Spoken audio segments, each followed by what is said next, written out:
Señor Romero, usted dice que vio entrar un camión con los subversivos, con los asaltantes al Palacio de Claro, y Justicia. atacaron a la guardia de entrada, hombre. ¿Cuántos eran? Pues cuántos no le puedo decir porque es muy difícil, ¿sí? Claro. Porque inmediatamente se escuchó el tableteo de la ametralladora. Y al escucharse el tableteo de la ametralladora, pues rápidamente respondieron los que estaban adentro.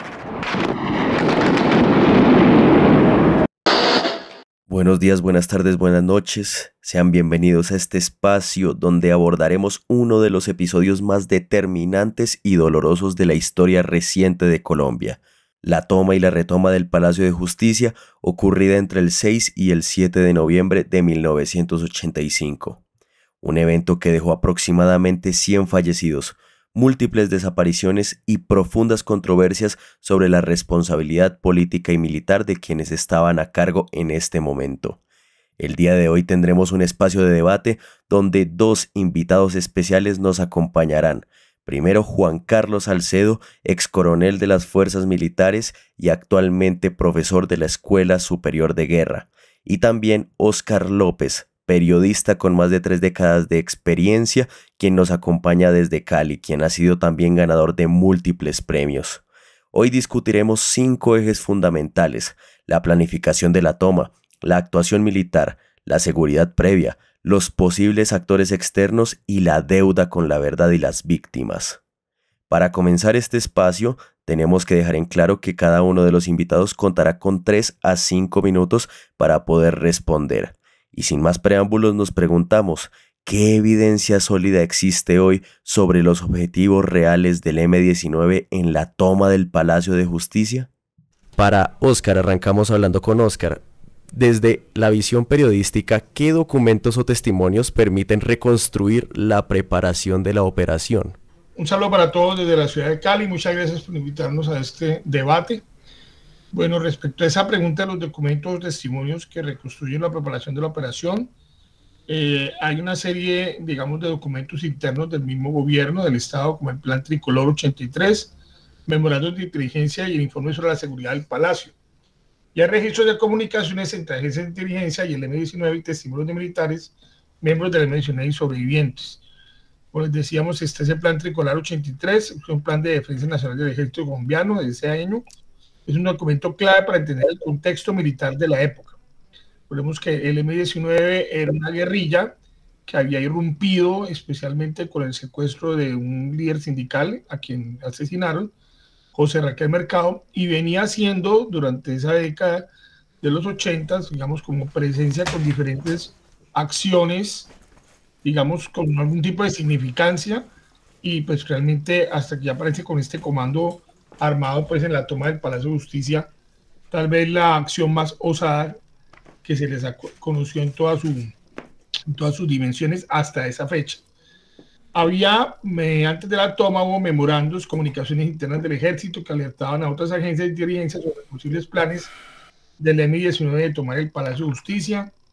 También se conoció un manual de inteligencia de combate número 13 y 16, documento de 1978 que detalla las tácticas para combatir enemigos internos y coordinar operaciones de inteligencia. Dentro de este contexto también un informe sobre la seguridad del Palacio en octubre de 1985, un informe de la DIJÍN que revisaba la seguridad del edificio antes de la toma, y un plan de operaciones especiales de inteligencia número 002, que es del año 1980, que se enfocaba en tácticas de inteligencia y contrainteligencia contra grupos guerrilleros, incluyendo el uso de unidades de apoyo de combate. Para la época, el M-19, pues digamos, prácticamente fue la guerrilla en Colombia que empezó con una serie de operaciones urbanas. Recordemos que en los antecedentes era el ELN y las FARC, que siempre estuvieron en zonas rurales. El M-19 pues ya venía haciendo una serie de incursiones en áreas urbanas, como en Bogotá, bastante, digamos, llamativas, que rompían como el esquema de la guerrilla tradicional en las montañas, y ya empezaba a tomarse diferentes temas en la ciudad. Eso es como los documentos y testimonios que reconstruyen la preparación de esa operación. Muchas gracias. En este caso le preguntamos a Juan Carlos, a partir de lo que nos comenta Óscar, ¿qué puntos fueron claves dentro de la operación militar para poder obviamente tener en este caso pues lo que fue el accionar y sobre todo si hubo señales previas o no para obviamente la inteligencia militar en lo que fue pues esta toma? Bueno, acá Oscar, sí. Sí, señor. Oscar hace un análisis y un recuento de planes estratégicos como el plan de Tricolor, documentos de inteligencia, y hace pues un recuento de cierta situación, pero pienso que hay que ampliar un poquito más el contexto de las acciones del M-19 y las acciones militares, perdón, las acciones militares no, de carácter terrorista, porque ellos no eran militares sino terroristas, alrededor del país, en el tema del Valle del Cauca.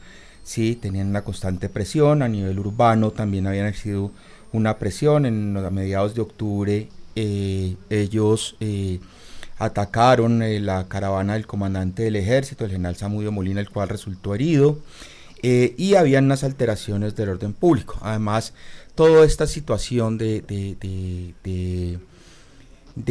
acciones contra el Palacio de Justicia no eran de responsabilidad del ejército, eran de responsabilidad neta de la policía, ¿sí? De la policía, la cual debería respaldar la vigilancia como su misión constitucional en la Constitución de 1986, pues lo establecía cuál era la misión de la policía. Pues sí habían muchos indicios, pero también habían otras acciones de mucha mayor envergadura que tenían también preocupadas a todas las autoridades militares en el país. Entonces, en este orden de ideas, sí existían muchos indicios y muchas informaciones, pero que se tuviera una información exacta y puntual de fecha, hora, lugar en que iban a ser los hechos, pues no se sabía. Se suponía que este ataque, de acuerdo a lo que se ha revelado y lo que ha salido en medios, estaba preparado para la visita del presidente Mitterrand en el mes de octubre, y no se dio el ataque. Entonces, pues se dieron muchas circunstancias en las cuales pues realmente el uso de las tropas y el uso del personal militar estaban en otras tareas de seguridad, entonces, y con otras ocupaciones. Entonces ahí tenemos una situación pues que se tenía el indicio, pero no se tenía la certeza.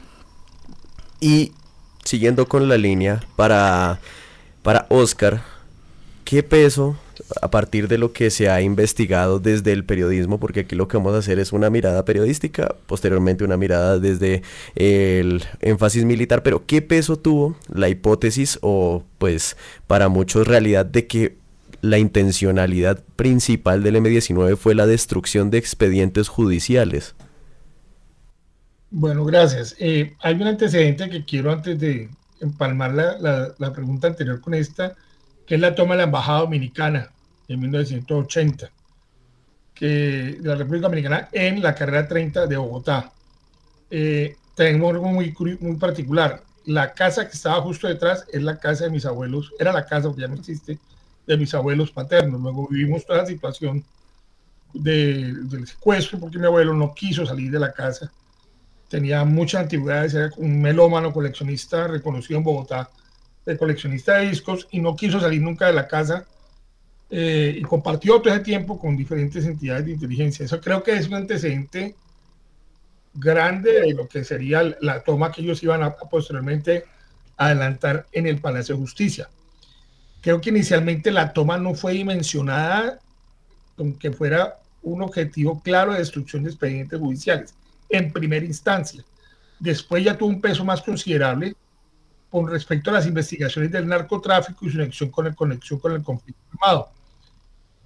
En su momento, pues digamos, ya los grupos armados, pues estaban, los guerrilleros, las guerrillas estaban recurriendo al secuestro principalmente para financiarse, y el tema de los cultivos ilícitos, lo de que es el impuesto del gramaje que llaman en el campo, que le cobran a los campesinos en las zonas cocaleras y lo que llamaban zonas marimberas o zonas de marihuana.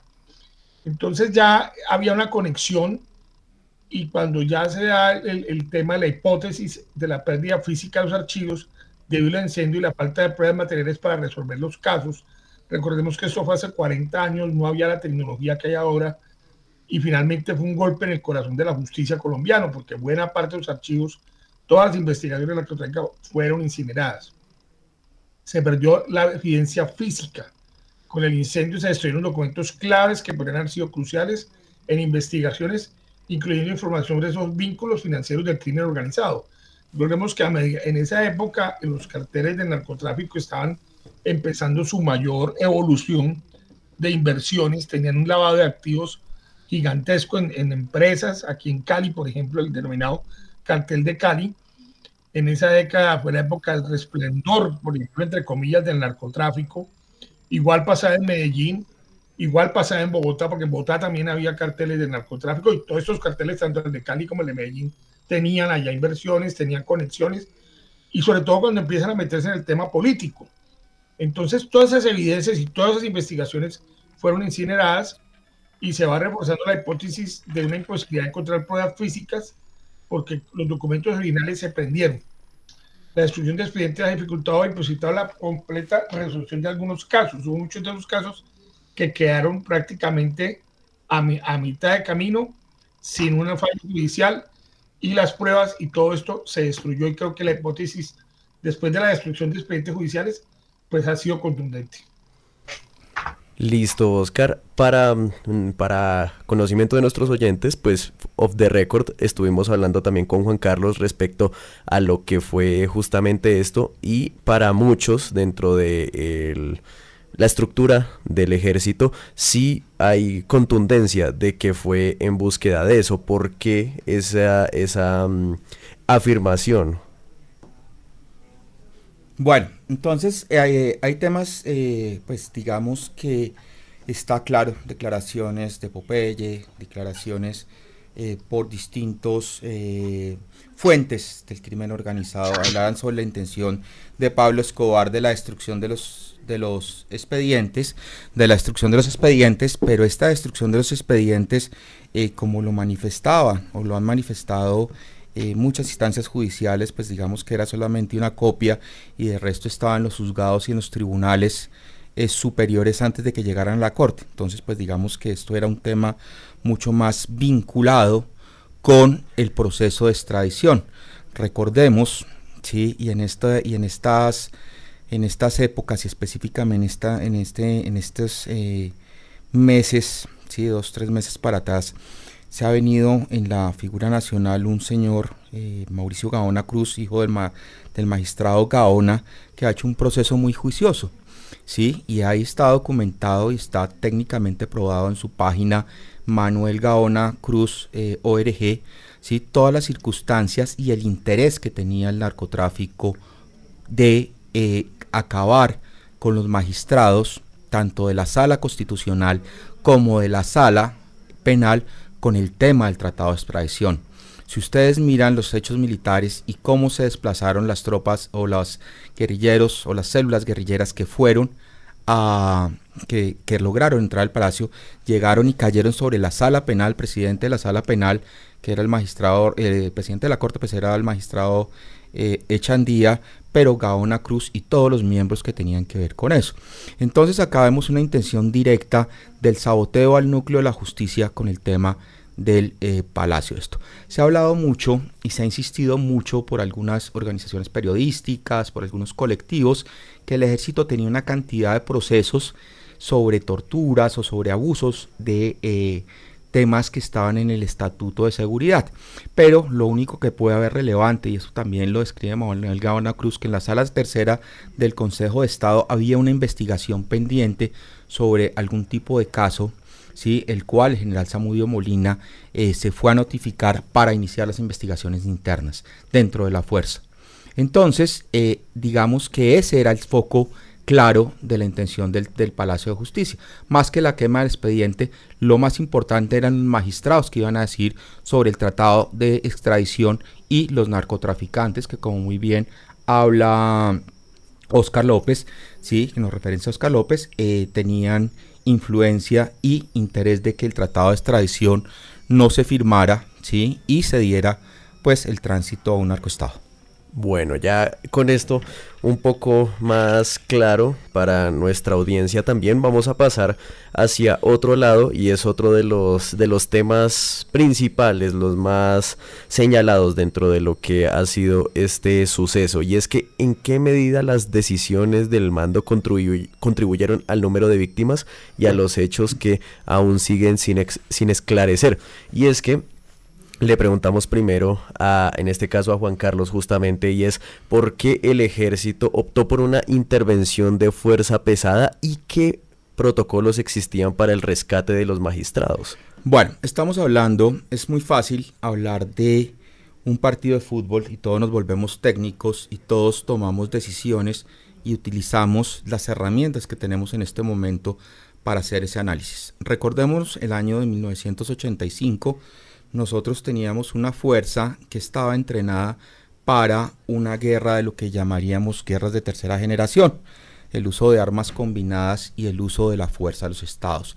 Quiero recordar que cuando un estado y un jefe del estado si toma la decisión del empleo del ejército, no es un empleo autónomo, y a eso me quiero referir con lo que ha expuesto en su libro del Palacio de Justicia, el Palacio de Nariño, Jaime Castro, ¿sí? El doctor Jaime Castro, y varias entrevistas, inclusive de la doctora Noemí Salín, de los hechos que pasaron en el Palacio de Justicia.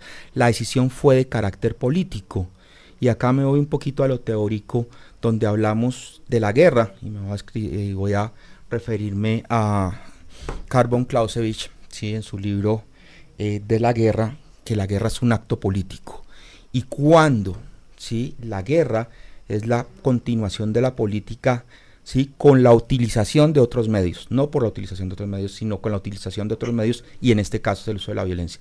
Cuando un jefe del Estado, ¿sí?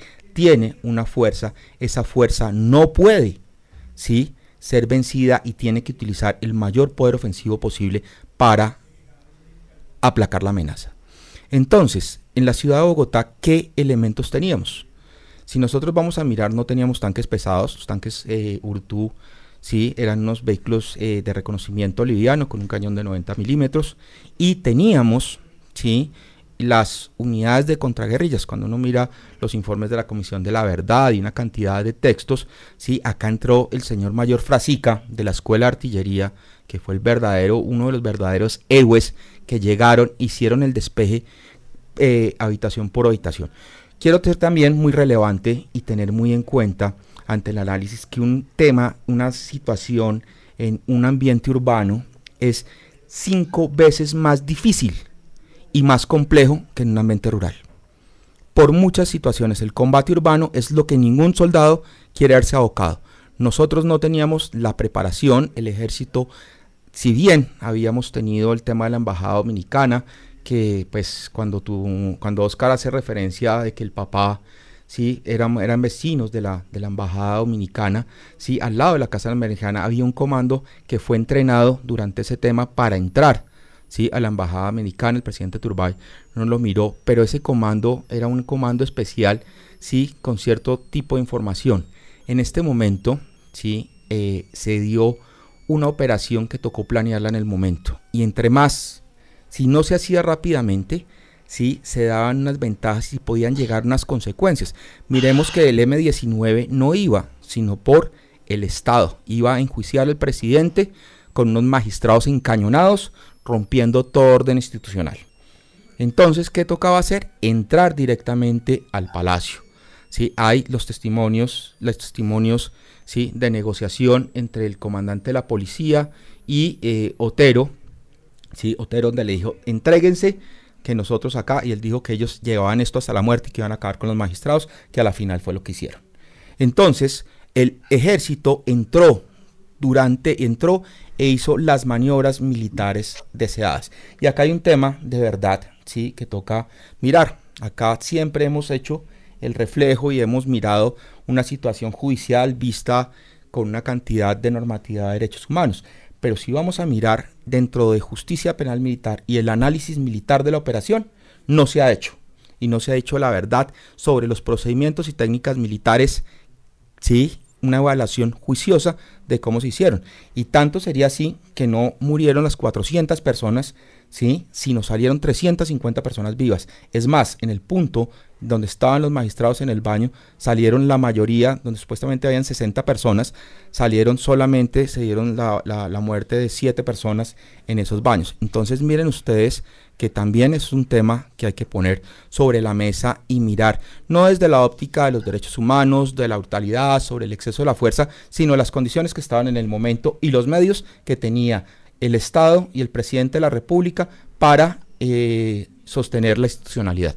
Muchas gracias, Juan Carlos. También tenemos entonces a Óscar, que le queríamos preguntar, aparte de cómo fue para el periodismo de esa época, es la primera pregunta aquí continua, ¿cómo fue para los medios de comunicación en el momento, pues esa toma de información, esa recolecta de lo que fueron esos primeros instantes después del suceso? Y para Óscar en específico, ¿cómo se vivió desde el periodismo este accionar militar? Para ustedes, ¿cómo se sintió? ¿Fue realmente una retoma, como le dirían? O sea, como se le conoce popularmente al suceso, ¿o para el periodismo fue una acción militar descontrolada? Bueno, primero que todo quiero contarles que para la época de la toma del Palacio yo no vivía en Bogotá y no estudiaba periodismo todavía. Había hecho un semestre de Ingeniería de Sistemas y pues estaba en la universidad en Cali. Después me fui a estudiar el siguiente año a Bogotá. Y pues bueno, pues cuando yo llegué a estudiar a Bogotá, pues estaban todos los temas. El país vivió un mes que dicen que es uno de los meses más difíciles de la historia, porque estuvo lo del Palacio de Justicia, estuvo lo de Armero, la avalancha de Armero con 23.000 muertos. Entre Armero y Chinchiná fueron 26.000 personas fallecidas. Y hay un hecho que ha pasado en la historia, en medio de estas dos tragedias, que es que en ese mismo mes comenzó la masacre de Tacuelló de 140 subversivos por parte de su propio comandante, alias Fedor Rey, en las montañas acá muy cerca de Cali, en la zona de Tacuelló, en el Cauca. En ese mismo mes empezó esa masacre. Y ya fue que el país se dio cuenta de todo lo que estaba ocurriendo. Respecto a lo que he conversado con colegas, lo que conocí cuando era estudiante de comunicación y todo lo que he analizado, pues digamos, creo que Bogotá tiene un sistema de cubrimiento informativo muy rápido, que es el de las fuentes. Entonces, al ocurrir esta toma, comienza ese vértigo informativo, especialmente radial, con Caracol y RCN, Caracol con Yamí Amar, Juan Gosaín en RCN, que eran, digamos, como los referentes de los demás medios de comunicación.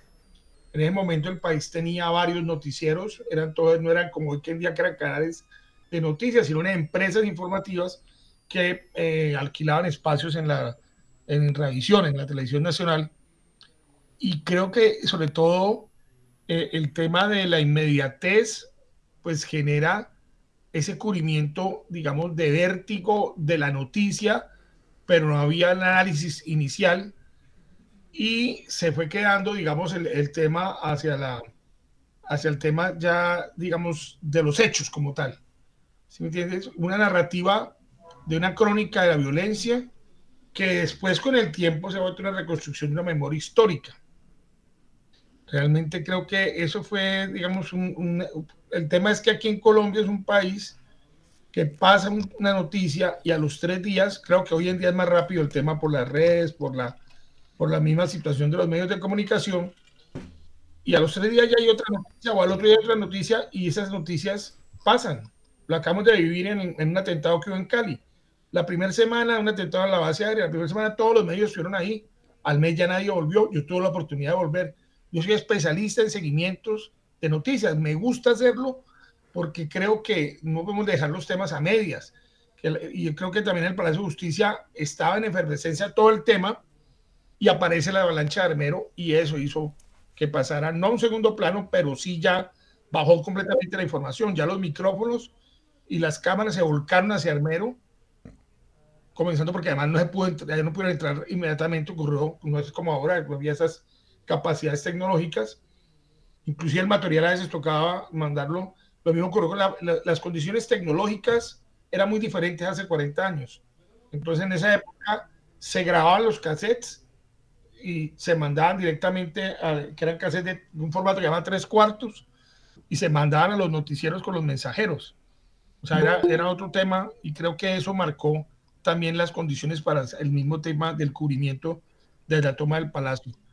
Que fue sorpresivo, lo que he hablado con colegas que cubrieron la información, nos dicen que lo sobrepasaron las informaciones.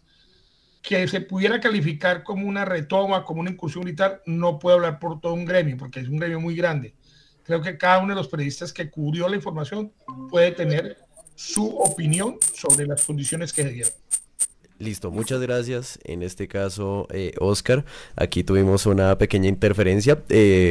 Vamos a hablar, por otra parte, de lo que fue en este caso también otro tema coyuntural, otro tema específico e importantísimo dentro de lo que pues fue esta toma, los desaparecidos, ¿no? Con las personas que no pudieron llegar a sus casas ese día, ese 6 de noviembre, y hay muchas que siguen con dudas, con falta de respuestas. Y es que para Juan Carlos la pregunta es, para usted, ¿cuál ha sido la posición de la institución ante estas víctimas? Y si la fuerza pública en ese instante, obviamente con los conocimientos de la época, hubiera podido haber manejado diferente el asunto o no. Bueno, ahí ese tema de los desaparecidos, acá hay un tema pues muy complejo, ¿sí? Muy complejo, que está entre el uso de las narrativas y de los hechos de los desaparecidos del Palacio de Justicia, que empezaron 13, después 11, después 2, porque el resto aparecieron, y se han rodeado de una cantidad de circunstancias y mitos, específicamente alrededor de la insurgente Irma Franco, que dicen que salió con vida, y que pues digamos hay unos procesos ahí que nunca se ha podido demostrar con claridad, ¿sí?, quién la tiene o qué fue lo que pasó con Irma Franco. Así se le ha atribuido de una forma directa y sin unos testimonios claros, ¿sí?, la responsabilidad de mi general Iván Ramírez Quintero, que era el responsable de la inteligencia de esos momentos. El tema de los desaparecidos del Palacio de Justicia y de los hechos que se dieron ahí pues son bastante contradictorios. Hay una cantidad de historias, hay una cantidad de temas, y me gustaría remitirme a ciertas, a las declaraciones de Jaime Castro, que como ministro de gobierno, 3 días después de lo del Palacio de Justicia, sí, visitó la Escuela de Caballería y la Brigada 20. No fue solamente como ministro de gobierno, sino fue con el Procurador General de la Nación, y asistió con el inspector delegado para la Procuraduría, que era el señor Nelson Mejía Henao, a visitar las unidades militares donde donde supuestamente estaban esos desaparecidos o ese personal, y no encontraron absolutamente ningún tipo de evidencias. Hay temas como el caso de los estudiantes de la estudiante Santo Domingo y Matson, ¿sí?, que ellos pues fueron liberados. Cada uno cuenta la historia y cuenta una cantidad de temas y cuenta una cantidad de anécdotas de acuerdo pues a su visión y lo que pudo haber pasado. Han pasado 40 años, yo no puedo decir si pasó o no pasó, pero lo más seguro es que ese tema sería visto desde una investigación clara, ¿sí?, no sobre suposiciones. Hay desaparecidos del Palacio de Justicia, un amigo al cual le mando un saludo, a Julio Andrade, que es hijo del magistrado auxiliar Andrade, sí, que le entregaron a su padre y lo enterraron en Barranquilla, y 28 años después se dieron cuenta que los restos del magistrado Andrade no correspondían, y el magistrado Andrade sigue desaparecido, ¿sí? Entonces eso es muy doloroso, sí, y es muy doloroso, y nosotros acompañamos a nuestro amigo en ese dolor y en esa incertidumbre, ¿sí? Pero señalar, ¿sí?, como el ejército desaparecedor, sí, como los responsables, una persona que está arriba del canal de mando, a mi general Arias Cabrales, como responsable de las desapariciones, pues es un tema bastante complejo, porque mi general Arias Cabrales, primero que todo, tiene una trayectoria, que fue comandante del ejército, y una trayectoria durante toda su carrera militar impecable, y no iba a permitir una situación de esas. Entonces es un tema muy, muy complejo. Hay historias como la del magistrado Durán, ¿sí?, donde declaraciones, ¿sí?, de el ex magistrado Samuel Buitrago, que dice que el magistrado Durán, ¿sí?, fue asesinado por el M-19, ¿sí?, en el cuarto piso del Palacio de Justicia. ¿Sí?, hay una declaración, hay grabaciones, no sé el magistrado Samuel Buitrago en este momento si todavía viva, ¿sí?, pero hace 10 años declaró, y él no fue llamado a la Comisión de la Verdad. Ese tipo de situaciones no fueron aclaradas y no fueron debidamente investigadas. Entonces también ahí, como lo nombra el autor de mi coronel Alfonso Plazas Vega, ¿sí?, en su libro Desaparecidos, el negocio del dolor, pues también hay un tema que es bastante complejo y a investigar, y hay temas que tienen que ser certeros, y hay temas que se tienen que probar, ¿sí?, en justicia. Entonces, pues digamos que ese tema de los desaparecidos es una situación. La posición oficial del ejército siempre ha sido, ¿sí?, que nosotros nos debemos a la legitimidad, y la legitimidad de nuestros actos, ¿sí?, está marcada por nuestro Código de Honor Militar y por nuestras taxaciones. Lo que salga de ahí, obviamente, se tiene que ir para la justicia. Entonces, es una posición es una posición institucional que no solamente es ahorita, sino ha sido desde hace, no sé, yo puedo hablar que entré a la escuela militar en 1991 hasta la fecha. Esa ha sido la posición con que nosotros fuimos formados como oficiales, con que se forman los suboficiales, ¿sí?, y con la que se forman los soldados. Muchas gracias, Juan Carlos. Y para Óscar, ¿cómo ha sido justamente con las narrativas por parte de los militares, también de lo que ha sido el tema de la JEP, y a partir del periodismo, cómo se han definido las narrativas y sobre todo cómo se han transformado, cómo han evolucionado en estos 40 años de todo lo que ha sido evidentemente la toma del Palacio de Justicia? Bueno, han sido 4 décadas, una evolución de la crónica, como les decía, la violencia que se vivió en pleno corazón de Colombia, ni siquiera Bogotá, de Colombia, a una reconstrucción de la memoria histórica, con base en la desclasificación de nuevos archivos y la investigación periodística. Y estos nuevos materiales, como el libro Palacio de Justicia Desclasificado, están hablando de detalles sobre la conexión entre el M-19 y el narcotráfico. Y ha sido crucial para abordar desapariciones y presionar una verdad completa. Las narrativas ahora las narrativas sobre todo buscan ofrecer una comprensión profunda y compleja del evento como tal, trascendiendo los relatos iniciales que fueron solamente basados en hechos de violencia. Yo diría que la evolución de las narrativas pasaron de la crónica a la reconstrucción. Primero los hechos del ataque se concentraron en eso, como se puede ver en los titulares de la época de los diferentes periódicos. En la época, pues los más fuertes eran el Tiempo y El Espectador a nivel nacional, El País en Cali, El Colombiano en Medellín y El Heraldo de Barranquilla.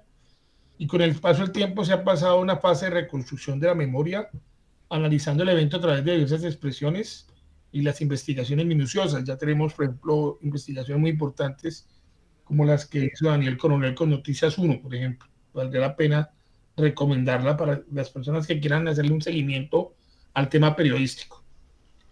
El papel de los archivos es una desclasificación de archivos nacionales e internacionales para obtener una verdad más completa. O sea, se han ido desclasificando dentro del concepto de todas esas investigaciones con piezas que faltaban a la historia. O sea, que van hilvanando piezas de ese rompecabezas de lo que verdaderamente ocurrió en el Palacio de Justicia. Y hay un cambio de comprensión de los sucesos, porque como les decía anteriormente, pues inicialmente era un ataque subversivo, era una operación que el M-19 ya tenía antecedentes en la misma Bogotá de esas tomas, pero ya en esta toma pues hay un objetivo diferente, y después ya con el paso del tiempo se iba realizando la trascendencia también del golpe que se le dio a la justicia en su momento del país, las implicaciones del narcotráfico, los alcances del narcotráfico. Hay que ver que después de esa toma y los años posteriores fue ya la época en que el país comienza, entre comillas, supuestamente a perseguir al narcotráfico, y todo lo que ocurrió, el terror y el terrorismo en las calles de Bogotá, de Medellín, de Cali, y las narrativas que hay sobre el mismo palacio, y hay películas, hay libros, hay toda una serie, digamos, de apuestas de reconstrucción de lo ocurrido. Entonces creo que esa ha sido la evolución narrativa del tema del Palacio de Justicia. Perfecto, Oscar. Y por último, para usted, para ya ir cerrando con el tema, hay una palabra, hay un término que siempre se ha utilizado, o bueno, no siempre, desde unos años para acá, pero me gustaría esclarecer específicamente desde qué época y por qué razón desde el periodismo, desde las narrativas, a esta situación no solamente se le llama la toma, sino también la retoma del Palacio de Justicia. ¿En qué momento se cambia ese concepto exclusivamente de toma para hablar también de lo que fue la intervención del Estado en esta situación? Precisamente por las circunstancias, porque inicialmente fue una toma subversiva, una toma guerrillera, y después ya vino la contraofensiva, la ofensiva del ejército, porque como decía nuestro otro invitado, puede ser una responsabilidad de la policía. Incluso aquí estuvo el comandante de la policía Cali, el general Moore, que era el piloto que muchas de esas tomas de apoyo de la época de la toma del Palacio, que está como tal piloteando el helicóptero de la policía. Entonces creo que ahí primero la toma, y ya se empieza a hablar de retoma por los mismos acontecimientos que se fueron cubriendo, que fueron ocurriendo, las noticias que se fueron generando. Creo que ayudó el cambio, pero finalmente todo era un contexto del Palacio de Justicia. Perfecto. Y justamente esta pregunta viene enlazada por otro asunto, y es que cuando le preguntamos justamente fuera de micrófonos a Juan Carlos, su respuesta respecto a esto fue que no fue como tal una retoma, sino fue una reposesión. ¿Me recuerda bien el término, por favor, también? Bueno, ¿Y por qué? El tema de retoma, sí, es una recuperación, sí, del orden constitucional y del palacio como tal, y las instalaciones del palacio y lo que ello justificaba, ¿sí? Y eso requirió de primero que todo un planeamiento muy rápido, ¿sí? Y de un planeamiento muy rápido, y pues de una operación militar concebida con las reglas de una operación militar. Entonces, las reglas que estaban en ese momento, obviamente el Palacio de Justicia, el rescate de los niños en Rusia, de la escuela que volaron 300 niños, el teatro Bataclava no, sino el teatro en Rusia, nos han demostrado que esas acciones, sí, son acciones de precisión quirúrgica, donde ya ese concepto que tenían entrenadas las tropas en ese momento de una acción militar y de un combate frontal, ¿sí? Con superioridad de fuego, utilizando todas las características y todos los armamentos, ¿sí? Y todo el armamento posible, pues fue lo que se utilizó en ese momento. Ya ahorita tenemos una concepción de doctrina diferente, otro tipo de inteligencia, otro tipo de actuar, ¿sí? Tácticas, técnicas y procedimientos para actuar en ese tema. Entonces lo que se hizo fue la recuperación del palacio, ¿sí? No la retoma, la recuperación del palacio, y obviamente la recuperación del orden institucional. Pues que se marcó, y que pues era lo necesario, porque pues si nosotros nos vamos a mirar qué era lo que pedía el M-19, pues obviamente juzgar al presidente de la República con unos jueces encañonados para culparlo por unos hechos de un fallido proceso de paz, pues digamos que eso no tiene ni pies ni cabeza, ¿sí? Y entregarles el gobierno. Además, también tenemos que mirar que no solamente era la toma armada del Palacio de Justicia, sino movimientos insurreccionales que se daban en Soacha, en Zipaquirá y dentro de la misma Bogotá, más o menos por unos 3.000, 4.000 adeptos o personal que tenían que tenían para hacer ese tema de revolución, o hacer una revolución, o hacer un movimiento revolucionario para la toma del poder popular y que representara el poder popular. Y también, como lo explica muy bien Jaime Castro, que el señor presidente de la República, que en su momento estaba en la cárcel Modelo, tenía insurreccionados a 3.000 presos, ¿sí? Con los cuales se querían volar y pues hacer una acción muy similar a la del 9 de abril, provocar el caos y el desorden. Entonces, esos son elementos que hay que mirar. El tema de la narrativa, sí, hablo con Oscar López, hay que mirarlo muy claro, ¿sí? Un tema es la narrativa periodística, una cosa es la interpretación de los sentimientos de las personas, una cosa es la interpretación del dolor y otra cosa es lo que manda el orden constitucional y las causas objetivas. Pues es complejo decirlo, pero estaba en juego, ¿sí? La institucionalidad del país, ¿sí? A costas, ¿sí? de unos juristas que estaban amenazados, de un personal, sí, que estaba amenazado pues por una amenaza terrorista. Entonces, pues digamos que este tema también hay que mirarlo muy a fondo, sí, y ser muy críticos de qué era el peligro del país, sí, cuáles eran las situaciones en que se iban a poner las instituciones, sí, cómo se iba a hacer un secuestro institucional y cuáles hubieran sido las secuencias de ese secuestro institucional. Fueron cosas que fueron analizadas en Consejo de Ministros, como lo dice muy bien Noemí Sanín, y lo dice muy bien Jaime Castro. Hace como unos 10, 12 años, María Jimena Dosán hizo un documento en un especial de semana hablando de ese tema y cuáles fueron las condiciones que se tomaron. Entonces no fueron decisiones deliberadas, ¿sí? No es una narrativa de que el presidente estuvo secuestrado, ¿sí? Hablan sobre la reunión en el Consejo de Ministros donde se tomó la decisión y el último que habló fue el general Vega Uribe y lo que dijo, ¿sí? Y las palabras del general Vega Uribe fueron: estoy totalmente de acuerdo con lo que han dicho los otros ministros, porque no intervino en absolutamente nada como soldado, sino dio su apreciación y fue una decisión colegiada del Consejo de Ministros y el presidente tomó la decisión. Y cuando un presidente asume la decisión, como muy bien lo hizo el presidente Betancur y lo dijo, ¿sí? Yo asumo la responsabilidad sobre los hechos del Palacio de Justicia porque había un bien mayor que respaldar.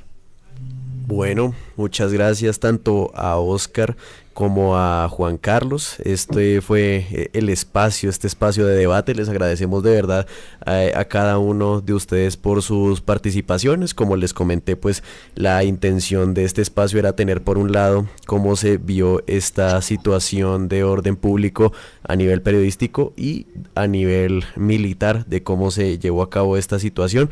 De verdad, gracias a Oscar por conectarse desde la ciudad de Cali, por darnos aquí el espacio. También a Juan Carlos por estar aquí desde muy temprano en las instalaciones de Escenario Radio y la Universidad Santo Tomás. Un placer de verdad haber contado con cada uno de ustedes, y para nuestra audiencia la reflexión final es: cada uno puede tener su opinión, su forma de ver, su postura crítica, pero también se deben ver pues cómo fueron las situaciones también desde el contexto, desde la situación, y es que no fue justamente una situación que ocurriera en 2025, sino justamente en 1985, hace 40 años, no teníamos las mismas armas que ahora. Entonces, muchas gracias, y cada uno tiene unas palabras de despedida. Arranco por Oscar. Bueno, muchas gracias por la invitación. Me parece muy importante que ustedes, como nuevas generaciones de periodistas, aborden esos temas. Yo lo decía antes, es un país que no tiene a veces memoria, que se le olvidan las cosas, y un pueblo que olvida su historia tiende a repetirla. La historia del Palacio de Justicia es muy importante que ustedes estén abordándola, conociéndola y dándonos esta oportunidad también de participar en ese proceso. Desde Cali, muchas gracias y un saludo para todos. Gracias. Bueno, Héctor, quiero darte las gracias y me uno a la felicitación de ustedes, jóvenes periodistas, por contrastar estos hechos del Palacio de Justicia. Quizás por muchas situaciones nunca fueron constatados y nunca se le dio la oportunidad, o no se tuvo en cuenta a personal militar que viniera a explicar a las situaciones, que mirara y explicara, sí, situaciones que podemos hablar de derecho internacional humanitario, podemos hablar de muchas situaciones que son necesarias para analizar este tipo de eventos, sí. Solamente se mira un exceso de fuerza, pero realmente fue un exceso de fuerza, sí, mirando cada uno de los sucesos que está documentado en la toma y la retoma. Como te decía, un cañonazo, sí, un cañonazo. ¿Para qué fue un cañonazo? Para permitir que el humo no ahogara a las personas que estaban adentro, ¿sí? Entonces, todo tiene una explicación, y para eso la justicia penal militar desde los romanos está establecida, para mirar si se ocurrieron, ¿sí? Excesos en el uso de la fuerza. Y solamente una persona, y solamente un juez que conoce, ¿sí? la doctrina militar puede conceptualizar sobre ese tema, ¿sí? De una forma independiente, de una forma clara, y saber si los hechos son verídicos o no son verídicos. Es muy fácil hablar desde atrás, hablar desde normas, hablar de temas que en el momento no estaban aplicadas. Sí, muchas gracias, los felicito y de verdad siempre que sea necesario, ya sea conmigo, ya sea con muchos oficiales del ejército, pueden llamarlos y hacer las preguntas que nosotros con la mayor transparencia intelectual, la mayor transparencia institucional, les daremos las respuestas que ustedes necesiten. Muchas gracias. Muchas gracias. Esta producción tuvo la colaboración desde el máster de Angie Duarte, acá en Escenario Radio, también de la profesora Clara Victoria Mesa, y la elaboración fue por parte de los estudiantes de octavo semestre de la materia de géneros periodísticos. En este caso estuvimos trabajando Camilo Neira, Felipe Triana, Santiago Suescún, Sebastián Urueña y su servidor Mario Rodríguez. Ha sido un placer acompañarlos.